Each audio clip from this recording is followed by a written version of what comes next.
Hey guys, what's going on? So here's a little update on the 52. I'm taking everything off the firewall, gonna smooth it all out. Just gonna get a rattle can, mask it off, rattle can it satin black before I set the motor in.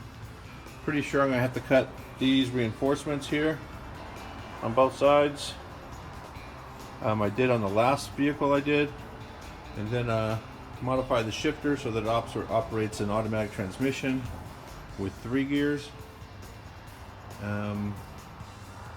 That's it. Just want to give you a little update, show you how it was coming along.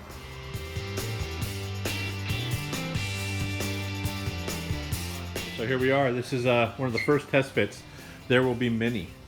So the motor mounts are just bolted in right there. They'll be welded when it's done.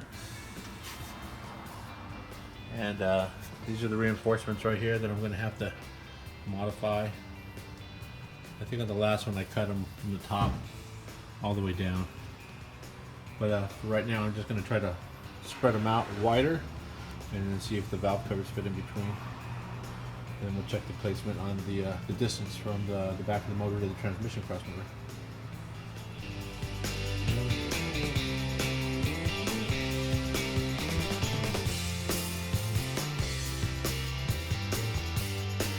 So here's the update for today. I pulled the motor back out and I'm going to grind down the reinforcements that I had cut out yesterday and give them a nice clean line. Because I am mounting the brake booster and master cylinder to the firewall, I'm going to leave a portion of that reinforcement just to stabilize the firewall.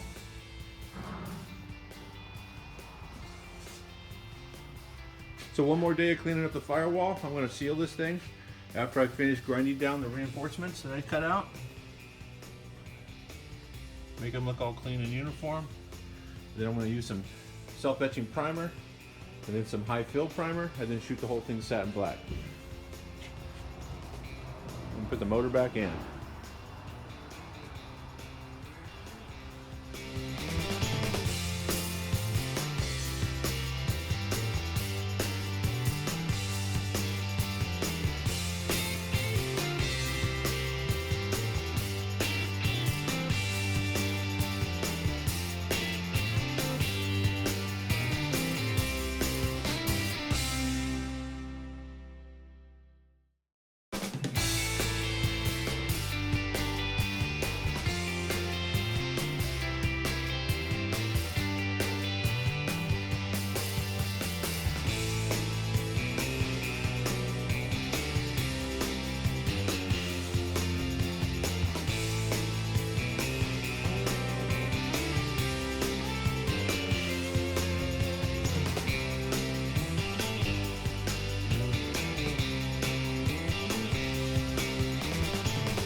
Okay, so after cleaning it all up and wiping it all down a couple of times with pre-cleano, lacquer thinner first and then pre-cleano, I then painted most of it with a etching primer. Anything that was bare metal got the etching primer. And now I put on 3 or 4 coats of high build sandable primer. At which point then I'm just going to scuff it and satin black it. Looks pretty decent. Alright, so I got to shoot over to my buddy Mark's shop and pick up some parts. Come along for the ride.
Okay, all done over here at Hot Rod Performance. Picked up a new harmonic balancer for that motor for the 52, and now I'm going to shoot over to Wagner's. They just text me about something they got going on, so that's it.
Okay guys, about done with the engine compartment, so here it is. Check it out. Masked it all off. It's painted trim black, it's called. It's pretty decent paint. Takes a beating. It's all sealed. That build primer made it, give it a satin finish. That's the brake master conversion. Puts a brake pedal coming from the dash down like a regular car. The old brake pedal used to come from the floor and go through because the master cylinder was down there on the frame. Other than that, it's all cleaned up. Looks decent. It's going to go to a body shop at some point when I'm done with it. I'm sure the guy who wants to drive it, so at least the engine compartment will be clean. They'll have to, when they do the paint and body, they can just take the fenders off, mask off the engine compartment, paint the cowl, paint the fenders, put it all back together. Pretty much just mask off everything I did. Won't have to redo it. So it's a step in the right direction.